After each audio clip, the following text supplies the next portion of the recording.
श्रीमद् भागवतम स्कंद तृतीय अध्याय प्रथम विदुर द्वारा पूछे गए प्रश्न श्लोक संख्या 19-20 शब्दार्थ अनुवाद तात्पर्य दिव्यन गिरिशि भक्तिवेदांत स्वामी प्रभुपाद के द्वारा। इत्थं व्रजन् भारतमेव वर्षं कालेन यावत् गतवान् प्रभासं तावच्च क्षितिमेकचक्राम् एकातपत्रामजितेन पार्थः। शब्दार्थ, इत्थम इस तरह से, व्रजन विचरण करते हुए, भारतम भारत, एवं केवल, वर्षम भूखंड, कालेन यथा समय, यावत जब, गतवान गया, प्रभासम प्रभास तीर्थ स्थान, तावत तब, शशास शासन किया, क्षितिम पृथ्वी पर, एक चक्राम एक सैन्य बल से, एक एक आतपत्राम ध्वजा, अजितेना अजित कृष्ण की कृपा से, पार्थः महाराज युधिष्ठिर। अनुवाद, इस तरह जब वे भारतवर्ष की भूमि में समस्त तीर्थ स्थलों का भ्रमण कर रहे थे तो वे प्रभास क्षेत्र गए। उस समय महाराज युधिष्ठिर सम्राट थे और वे सारे जगत को एक सैन्य शक्ति तथा एक ध्वजा के अंतर्गत किए हुए थे।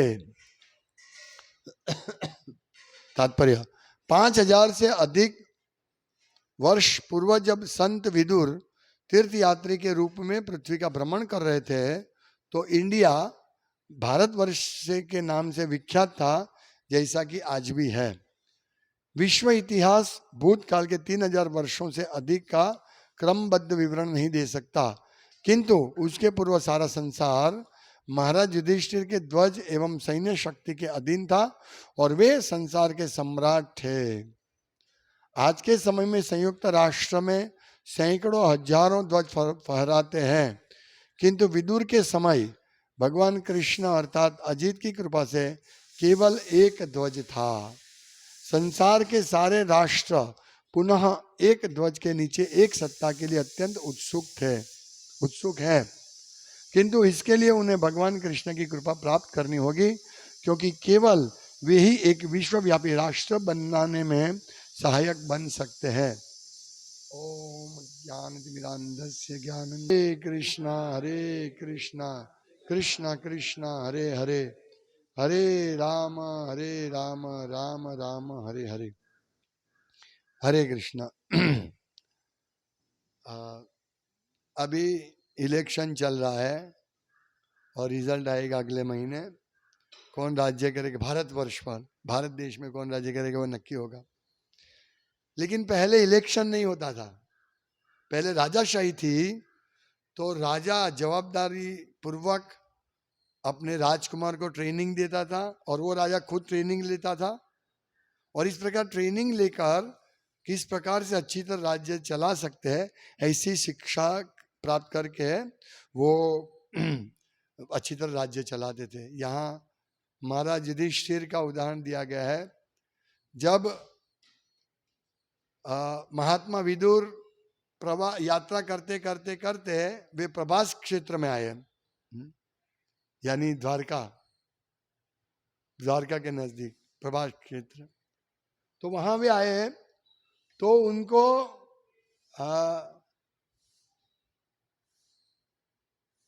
ये मालूम पड़ा यहाँ अभी युधिष्ठिर महाराज का पूरा राज्य है एक शासन में और लोग प्रजा शांति से जी रही है। तो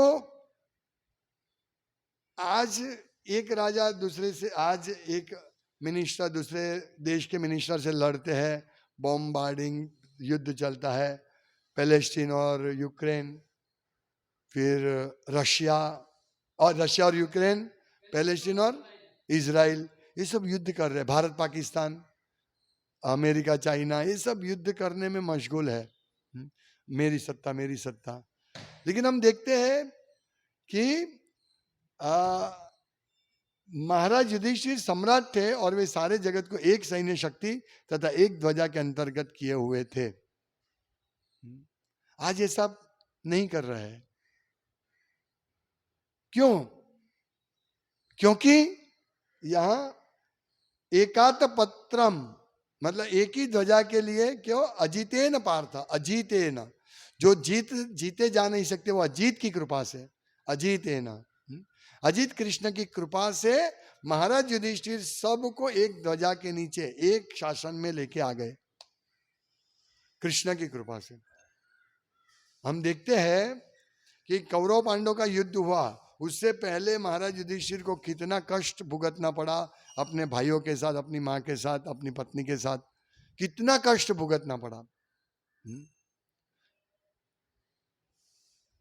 पर भगवान कृष्ण की कृपा से समंदर जैसी सैन्य था सामने और उनका एक छोटा सा सैन्य था महाराज युधिष्ठिर का, फिर भी विजय मिला उनको। और विजय मिला और उसके बाद उन्होंने अच्छी तरह सुशासन किया पूरे संसार में। मतलब आज जो हम देख रहे हैं शासन, आज थोड़े बहुत देश दिख रहे हैं, लेकिन उस समय उनका समुद्र में भी शासन था, वन में भी शासन था महाराज युधिष्ठिर का, और सब स्वीकारते थे। अभी यहां तो एक देश दूसरे देश से लड़ रहा है, वो दूसरे की सत्ता स्वीकारने के लिए तैयार नहीं, क्योंकि कोई भगवान को केंद्र में नहीं रखते, राजर्षि नहीं है। राजर्षि होना चाहिए, राजर्षि यानी राजा भी होना चाहिए और ऋषि भी होना चाहिए, यानी संत राजा। संत राजा जैसे युधिष्ठिर महाराज संत राजा थे, सब भक्तों के लक्षण थे उनमें, सहनशीलता, दया, सब उनके लक्षण थे।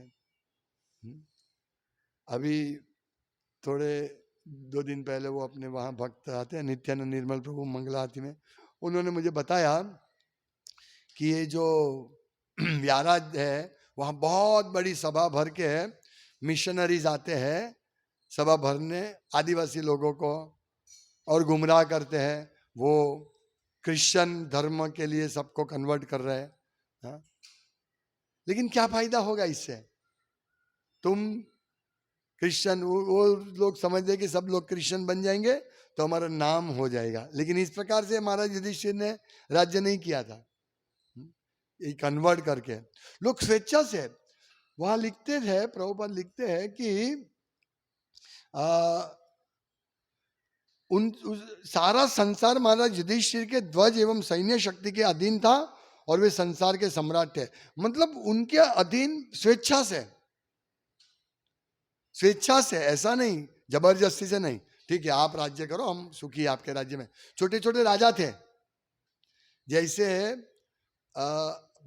भारत के प्राइम मिनिस्टर, उसके अंडर में बहुत सारे छोटे छोटे शहर है, स्टेट्स होते हैं, राज्य होते हैं, और राज्य के अंडर में बहुत सारे शहर होते हैं, सब जहाँ एक एक लीडर होता है।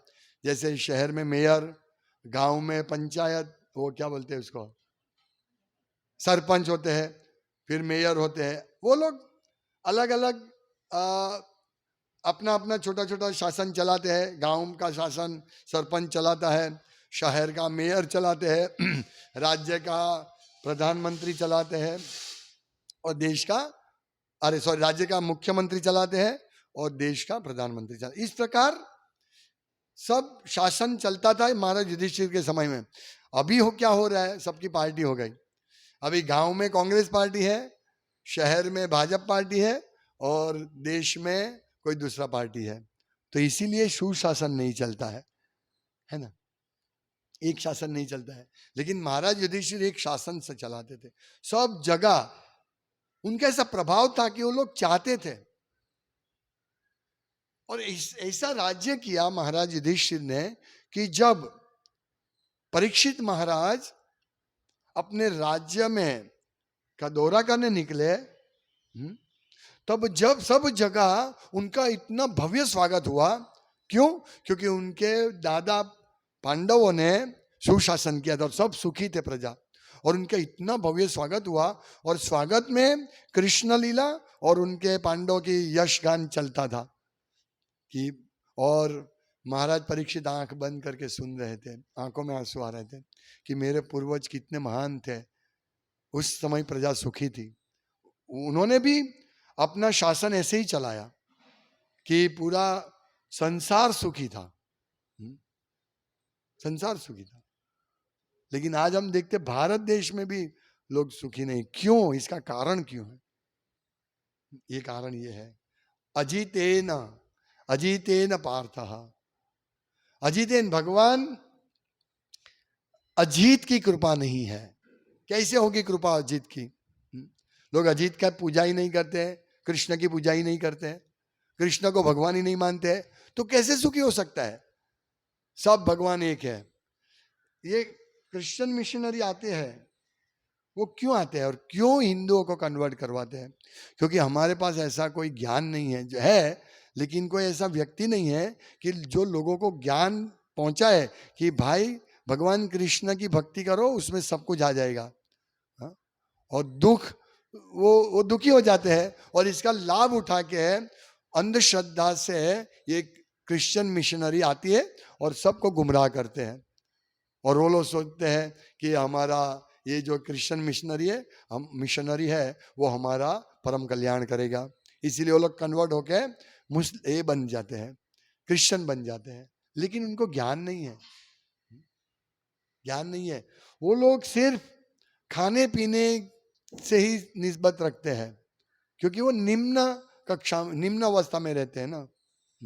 जो निम्न अवस्था में रहते हैं उनको मालूम ही नहीं है, वो लोग ऐसे ही सोचते खाना पीना और शरीर की जरूरत को पूरा करना ही जीवन का लक्ष्य है, परम धर्म है। इसीलिए हम लोगों को ये सब चीज समझना चाहिए। आज हमने देखा एक चूहा चूहा चूहा का मुंह, वो खाने के लिए एक छोटा सा डिब्बा था, उसमें उसने मुंह डाल दिया। अभी वो जो डिब्बा था उसका ये होल छोटा था, और अंदर चला गया मुंह, अभी निकल ही नहीं सका। हाँ? कितना प्रयास किया, निकला ही नहीं। ऐसे ही हमारा जीवन है। फिर हम भक्तों लोगों ने कैसे निकाला उसको, पर वो मर गया, उसमें ये नहीं था। तो ऐसे ही हम और भी देखते हैं कि चूहा को पकड़ने के लिए पिंजरा रखते हैं और उसमें रोटी रखते हैं, रोटी तुरंत आ जाता है। हाँ? तो इस प्रकार हम लोग भी शारीरिक जरूरियात के पीछे दौड़ते हैं और फिर हम पकड़े जाते हैं माया द्वारा। ये माया के द्वारा हम पकड़े जाते हैं और ऐसे बेमौत मर जाते हैं हम।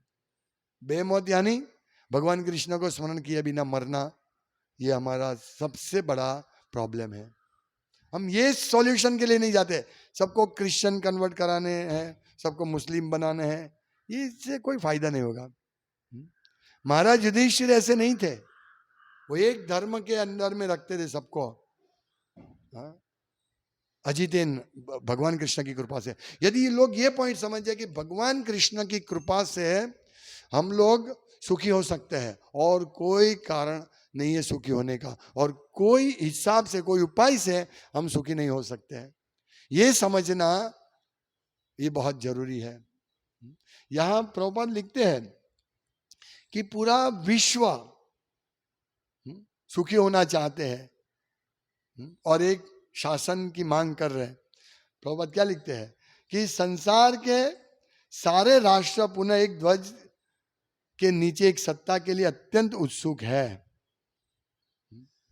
लेकिन अभी हम देखते हैं कि आज के समय में संयुक्त राष्ट्र में जो सबको संयुक्त करना चाहते हैं, संयुक्त राष्ट्र में सैकड़ों हजारों ध्वज फहराते हैं और हर बार एक नया ध्वज चलाते हैं, लगाना चाहते हैं। अभी थोड़े समय पहले हैदराबाद से तेलंगाना अलग हुआ, एक और राज्य अलग हुआ हैदराबाद से। ये सब चलता है और ये राज्य की बात है, पूरे राष्ट्र में सैकड़ों हजारों ध्वज फहराते हैं। ये लड़ाई चल रही, इसीलिए हमको स्वतंत्रता चाहिए, हमको अलग राज्य चाहिए, अलग राज्य चाहिए। इससे कोई फायदा नहीं। जब ये भारत स्वतंत्रता के लिए लड़ रहा था, तो सबने सोचा था अभी हमारी स्थिति अच्छी हो जाए, हम स्वतंत्र हो जाएंगे तब हमारी स्थिति अच्छी हो जाएंगी। लेकिन अभी लोग बोल रहे हैं कि इससे अच्छा ब्रिटिश राज्य था कि हम उसमें सुखी थे। तो ऐसा ही है, हम उस समय भी सुखी नहीं थे, अभी भी सुखी नहीं है। उस समय भी सुखी हो सकते, अभी भी सुखी हो सकते यदि हम भगवान कृष्ण की भक्ति करेंगे, भगवान कृष्ण की सत्ता का स्वीकार करेंगे, तो अभी भी हम सुखी हो सकते हैं। नहीं तो फिर ऐसे ही हम पिंजरे में पुर जाएंगे, संसार दावाग्नि में जलते रहेंगे, जलते रहेंगे। हाँ, कोई हमारा उपाय नहीं है, हम ऐसे ही दुख भुगतते रहेंगे। आज जो सुबह उंदर जो पकड़ा गया, इतना इतना छटपटा रहा था, मुझे जल्दी निकालो, जल्दी निकालो, जल्दी। इससे भी खराब हमारी स्थिति है। हम बहुत बुरी तरह फंस गए इस भौतिक जगत में, बहुत बुरी तरह फंसे हैं। किनारा नहीं मिल रहा है हमको, कैसे निकले, कैसे निकले, कोई रास्ता नहीं है। हम टेम्पररी उपाय कर रहे हैं, टेम्पररी। जैसे वो डिब्बा था, उसमें उंदर को सांस लेने के लिए हमने होल किया, हमने प्रयास किया कि उसको सांस ले सके, ऐसा हम टेम्पररी उपाय कर रहे हैं। अभी ऐसे गर्मी है, गर्मी में हम टेम्पररी उपाय कर रहे हैं, एसी। अभी एसी की वजह से क्या होगा कि हम लोग एसी में रहेंगे और गर्मी इससे बढ़ेगा, तो हम बाहर निकल ही नहीं सकेंगे, काम भी नहीं कर सकेंगे। हम देख सकते हैं कि पहले खेतीबाड़ी थी, ऐसा कुछ नहीं था, तो लोग गर्मी में भी काम करते थे, मतलब सुबह जाके काम करते थे। आज भी देखो नंदग्राम में हमारा फार्म कम्युनिटी, नंदग्राम में आज भी लोग रहते हैं। और वो भी कैसे कि जो लोग सदन मतलब हमेशा एसी कार में घूमते थे, एसी घर में रहते थे, ऐसे लोग भी आज नंदग्राम में रहते हैं इसी गर्मी में। यानी गर्मी को दूर करना एसी उपाय नहीं है, खाने पीने की व्यवस्था करना संसार को चलाने का उपाय नहीं है, हमारे जीवन को रखने का उपाय नहीं है। सिर्फ हाँ, खाना पीना है, चाहिए ये सब चीजें, लेकिन इसका उपाय कुछ और ढूंढना पड़ेगा हमको, और वो उपाय कृष्ण भक्ति। और भगवान कहते हैं तांति दीक्षा स्व भारत, सहन करना सीखो, ये ऐसा ही होगा। देखिए हम फंस गए हैं, उंदर से भी बुरी तरह से हम फंस गए हैं। कैसे निकलेंगे? यदि हम भगवान अजीत की कृपा नहीं प्राप्त करेंगे तो हम नहीं निकल पाएंगे। इसीलिए हम लोगों को सबको इस प्रकार से भगवान के छत्र छाया में रहना है, तभी हमारा सच्चा कल्याण होगा। ये इस्कॉन का हम क्यों प्रचार कर रहे हैं? ताकि लोग एक ध्वजा के नीचे, एक कृष्ण के संरक्षण के में आए। प्रभुपाद कहते हैं ना कि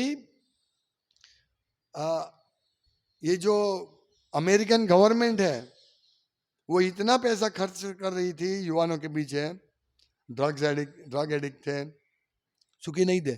लेकिन जैसे ही प्रभुपाद ने मिशन शुरू किया, बिना पैसे अपने आप अमेरिकन यूरोपियन सब आने लगे प्रभुपाद के लिए कृष्ण की सेवा करने में, और वो सुखी आज। जो कृष्ण के शरण में आए वो सब सुखी है, उनका सब सॉल्यूशन, आर्थिक समस्या निकल जाती है। कैसे? वो कृष्ण व्यवस्था करते हैं, आर्थिक समस्या नहीं होती, सामाजिक समस्या थोड़ी बहुत रहती है, फिर वो भी निकल जाती है।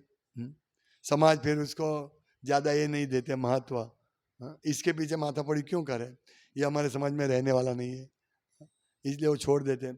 तो इस प्रकार से कृष्ण भक्ति करने से हमारा पूरा प्रॉब्लम सॉल्व हो जाएगा। और यहाँ देखते हैं कि महाराज युधिष्ठिर सम्राट थे और वे सारे जगत को एक सैन्य शक्ति तथा एक ध्वजा के अंतर्गत किए हुए थे कृष्ण की कृपा से। तो यही हमको, हमारा भी यही आकांक्षा होना चाहिए कि हम कृष्ण के शरण में रहे, शरणागत भक्त। माम एकम शरणम व्रज, सिर्फ मेरे शरण में आओ, मां शुचः, डरो मत। और यही महाराज युधिष्ठिर भी राज्य किया। देखिए आज के पॉलिटिशियन और महाराज युधिष्ठिर में कितना डिफरेंस है। युधिष्ठिर महाराज अंत तक नहीं चाहते थे कि समाधान हो, मतलब अंत तक चाहते थे कि युद्ध नहीं हो, समाधान हो, अंत तक। अर्जुन भी मतलब पांडव चाहते थे कि शांति से हमको 5 गांव दे दो, हमको और कुछ नहीं चाहिए। ये देखिए, हमको बड़ा सीमा नहीं चाहिए, मैं 5 गांव मिल जाएगा बहुत है, हम उनको उनके ऊपर राज्य करके हमारा जीवन चलाएंगे, हमारी ड्यूटी, हमारा धर्म है। हमको अधार्मिक मत बनाओ, अब 5 गांव दे दो। नहीं माने, इतना दुष्ट था कि 5 गांव तो क्या, मैं एक सोई के नूक जितनी जमीन नहीं दूंगा। मतलब इतना ईर्ष्यालु था वो। कृष्ण ने प्रयास किया। उसके बाद जब युद्ध हुआ तो युद्ध के बाद भी युधिष्ठिर महाराज बहुत दुखी थे कि मुझे गद्दी पे बिठाने के लिए, मुझे शासन पर बिठाने के लिए इतना हत्या हुआ। भगवान कृष्ण समझाते नहीं, मेरी इच्छा थी, मैं चाहता था, मैं चाहता था कि तुमको राज्य मिले, और यहां पॉलिटिशियन लड़ रहे एक दूसरे के साथ, कितना अशांति होगी उनको। हा? जो सत्ता पर आएगा, हाँ मैंने सत्ता प्राप्त की, और जो सत्ता पे नहीं आएगा वो कितना दुखी होगा, हम सोच सकते हैं। मतलब कितने दुखी होते हैं लोग। तो हम लोगों को यही समझना है कि यदि हम कृष्ण की सत्ता के नीचे रहेंगे ना, तो हम वास्तव में सुखी होंगे। और इधर उधर दौड़ते रहेंगे, ये सब, ये पॉलिटिशियन आएगा, वो आएगा, ये करेगा, वो करेगा, इसके पीछे हमें कोई लाभ नहीं होगा। क्षम एव ही केवलम, हमारा पूरा शक्ति कृष्ण की सेवा में लगाना चाहिए, कृष्ण को समझने में। प्रभुपाद कहते हैं चैंट 16 राउंड्स, फिर 4 नियमों का पालन करो, और बाकी के समय कृष्ण की सेवा में व्यस्त रहो। मंगल आरती है, मॉर्निंग और इवनिंग अटेंटिवली, मतलब अटेंड करो, क्लास अटेंड करो, मॉर्निंग इवनिंग। हम भगवान कृष्ण की कृपा होगी तो हम हर रोज यहाँ शाम को भी भगवत गीता का क्लास शुरू कर देंगे। करना चाहिए मॉर्निंग इवनिंग, मतलब हमको ऐसे व्यस्त रहना है कृष्ण की सेवा में, जैसे आप लोग 9 बजे तक, 9:30 बजे तक सब व्यस्त हैं हम लोग अभी। उसके बाद हमारा थोड़ा आजीविका के लिए प्रयास करते हैं, लेकिन इतना तो अच्छा है। ऐसे ही शाम को, हम शाम को भी ऐसे करना चाहिए, हम व्यस्त रहे। यही भक्ति सिद्धांत महाराज चाहते थे, प्रभुपाद भी यही चाहते थे। हम गृहस्थों को काम करना है, 8 घंटा काम करो, बाकी का सुबह शाम इस प्रकार भक्ति में हम व्यस्त रहेंगे, तभी हम कृष्ण को समझ पाएंगे। एक्चुअली क्या है कि हम जैसे तैसे माला पटाते हैं, मतलब माला खत्म हो गया, प्रभुपाद एक बार व्यंग में कहा था, कटाक्ष में, माला हो गया, माला रख दिया, अभी मैं कुछ भी कर सकता हूं। नहीं, ऐसा नहीं। कल हम पद्मचरण प्रभु के 2 दिन पहले गए थे ना, तो एक भक्त था, शिखा था, वो बाहर में गाड़ी पार्क कर रहा, उनको मालूम नहीं मैं खड़ा हूँ, मतलब गाड़ी में हूँ, मैं पार्क कर था, तो वहाँ बाहर गेट से थोड़ा दूर रह के खड़ा था, और फिर उसने मावा निकाला, खाया, फिर उधर बैठ के पूरा चबा के फिर पूरा हो गया, फिर अंदर आया था। तो इस प्रकार से नहीं, हमको खुशी मिलनी चाहिए कृष्ण की भक्ति, ये नशा और ये सब चीज से हमको खुशी नहीं मिलनी चाहिए। भक्तों का मार्गदर्शन लेना चाहिए, प्रभु मैं इसमें फंसा हूं, क्या करूं। तो प्रभुपाद मार्गदर्शन देते हैं। जैसे कोई अनैतिक जातीय संबंध में फंसा हुआ है, तो प्रभुपाद कहते हैं कि तुम ज्यादा रीडिंग करो और ज्यादा माला करो, 16 माला से ज्यादा माला करो। इस प्रकार से धीरे धीरे जैसे ही हम इसमें करेंगे ना, तो वास्तव में हमारे पास समय नहीं होगा ना, तो हम ये सब इलिसिट सेक्स, नशा करना तो भक्तों का ज्यादा ये नहीं रहता है, लेकिन हम इधर उधर माया में फंसेंगे नहीं। सेवा सेवा सेवा सेवा करते रहेंगे तो माया में फंसेंगे नहीं। जैसे हमको टाइम मिला, तुरंत माया में फंस जाएंगे। अब देख लो, हम सोचे अभी ये सब कंप्लीट कर देते हैं, फिर हम शांति से घर पे बैठ के या ऑफिस में जाके थोड़ा आराम करेंगे। आराम, रेस्ट लेना है, मैं ना नहीं बोला, लेकिन इस प्रकार का आराम नहीं कि जिसमें हमको माया पकड़ ले जैसे वो चूहे को पकड़ लिया डिब्बे ने, चूहे के लिए डिब्बा माया, वो अभी मुंह ही नहीं निकाल पाया। ऐसे ही संजय भाई बता रहे कि बंदर को पकड़ने के लिए एक मटके में चना रख देते हैं, और वो हाथ डालता है, फिर बंदर पकड़ लेता है, वो भी निकाल ही नहीं पाते। हम लोग सेम ऐसे है, वो निकाल नहीं पाते हैं, वो अगर खोल देगा तो निकल जाएगा, लेकिन वो मुट्ठी बंद कर लेता, पकड़ फिर नहीं होगा। हम सेम है ऐसे। हम लोग भी, माया हमको अलग अलग प्रलोभन देते हैं, हम उसमें पकड़ लेते, फंस जाते हैं। जीवा से, कान से, आंख से, नाक से, त्वचा से, ये 5 पिंजरे हैं हमको पकड़ने के। हम देखते मछली, मछली भी जब वो कांटे में वो खुराक रखते हैं, कुछ भी नॉनवेज कुछ, और उसमें मछली पकड़ी जाती है। इस प्रकार से जो भी रखते हैं वो, तो इस प्रकार से सब फंस जाते हैं। और हम ऐसे नहीं फंसे माया में। कैसे नहीं फंसेंगे? युधिष्ठिर महाराज की तरह, महात्मा विदुर की तरह हम अपना जीवन यापन करेंगे। हाँ, तो इस प्रकार से नहीं फंसेंगे। जीवन के पंचाशोर वनम व्रजे, पंचाशोर्ध्वम वनम व्रजे। 51 के साल के बाद तो हमें कंप्लीटली प्रयास करना चाहिए कि हम पूरा कृष्ण के स्मरण में रहे, अजीते न, अजीते न, अजीत की कृपा की राह देखे, यही करना चाहिए। और यदि हम 51 साल में अगर रिटायरमेंट लेना है या कृष्ण के स्मरण में लगने का प्रयास करना है, तो हमको 41 एज में चालू करना पड़ेगा, 41 की उम्र से। तब जाके हम 10 साल के बाद उसमें जाएंगे।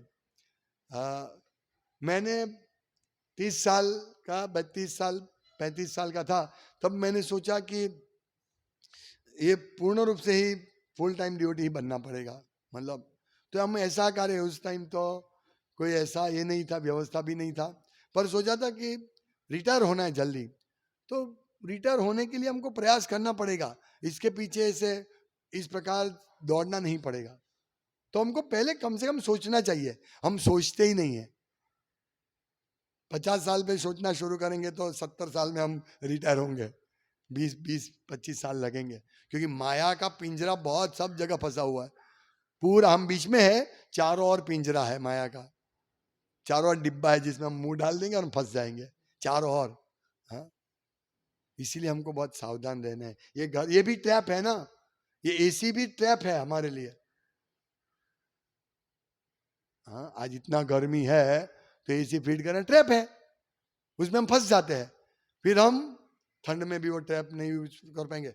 मैंने पढ़ा या सुना कि, हाँ, किसी ने मुझे मैसेज भेजा था, किसने मैसेज भेजा कि, हाँ, एक भक्त बॉम्बे से भक्त ने मैसेज भेजा, सबका डिग्री टेम्परेचर, उन्होंने टेम्परेचर मुझे बताया कि, उनका मैसेज मैं पढ़ता हूँ।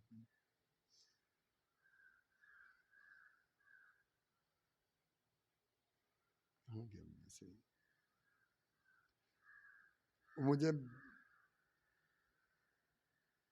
हाँ, वो कहते हैं ये टेम्परेचर देखो, लखनऊ का 47 डिग्री, दिल्ली का 47 डिग्री, हमारा अहमदाबाद का 46 डिग्री, सूरत का 41 तो है ना, इसमें हम ये हो जाते हैं। सबसे ज्यादा नागपुर में 49 डिग्री, कोटा में 48 डिग्री। तो ये सब, और next year this city will cross 50 degrees. ये तो बोलते हैं, हो सकता भी है और नहीं भी हो सकता है। इवन एसी और fan will not save us in summer.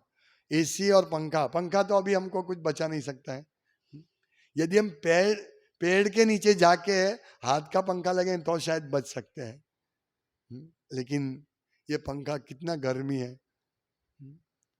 तो ये है, इसलिए हम लोग जो भी करते हैं, अभी जो हमको एसी का आदत है, तो हम तो पैर नहीं रख पाएंगे बाहर, इतनी डिग्री में बहुत मुश्किल है।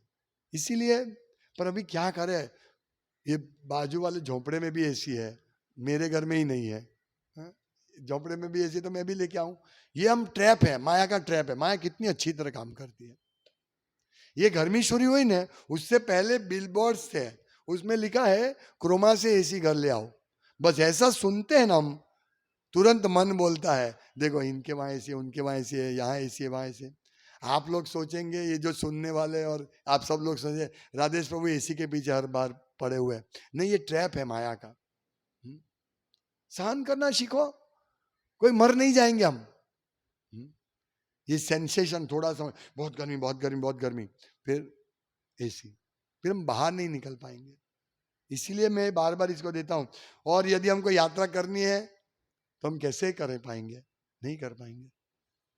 हमारा मृत्यु उस टाइम होगा तो कैसे मरेंगे हम? हम्म? समझो लू लग गया हमको, हाँ, और हम उधर ही खड़े होके बैठ जाएंगे गर्मी में। तो ये सब समझना है, ट्रैप में फंसना नहीं है। हमको जितना हो सके अपना जीवन सिंपल रखना है। ये गर्मी आएगी जाएगी। और ये अभी बोल रहे हैं कि इतना गर्मी है, अरे हम लोग छोटे थे तब भी इतने गर्मी थी, ऐसा नहीं है नई गर्मी है। तब लोग नापते नहीं थे, नाप नहीं सकते थे, गर्मी थी। मुझे याद है मैं गीला कपड़ा करके खिड़की पर लगाता था और हाथ से पंखा एक एक ऐसे करते थे, या पंखा इतना गर्म था।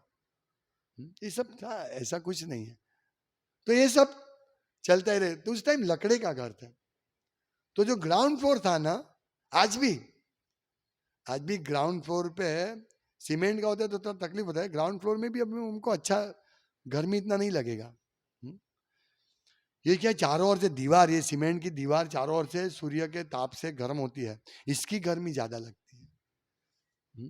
तो ये उपाय सब करने से कोई फायदा नहीं। एक ही उपाय करो, माम एकम शरणम रज, कृष्ण के शरण में जाओ, बस ये उपाय हमको बचाएगा। और ये उपाय से हम 100% भगवत धाम जाएंगे। हमको सिर्फ बचना नहीं है, बचना तो हम एसी से भी बच सकते हैं, और अच्छा नौकरी धंधा करके अच्छा घर बना के भी बच सकते हैं, लेकिन हमको बचना नहीं, हमें भगवत धाम जाना है।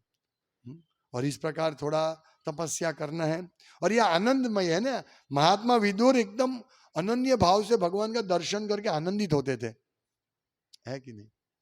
तो ये हमको इसी प्रकार भगवान कृष्ण की कृपा प्राप्त करनी होगी, क्योंकि उनसे ही हम लोग एक राज्य, एक राष्ट्र के अंदर आ सकते हैं। हरे कृष्णा। श्रीमद् भागवतम की जय, शिला प्रभुपाद की जय। वाञ्छाकल्पतरुभ्यश्च कृपा सिन्धुभ्येव च पतितानां पावनेभ्यो वैष्णवेभ्यो नमो नमः। दन्ते निधाय तृणिकं पद्यो निपत्य कृत्वा च काकुशतं विदधं ब्रह्मे साधु सकले चैतन्य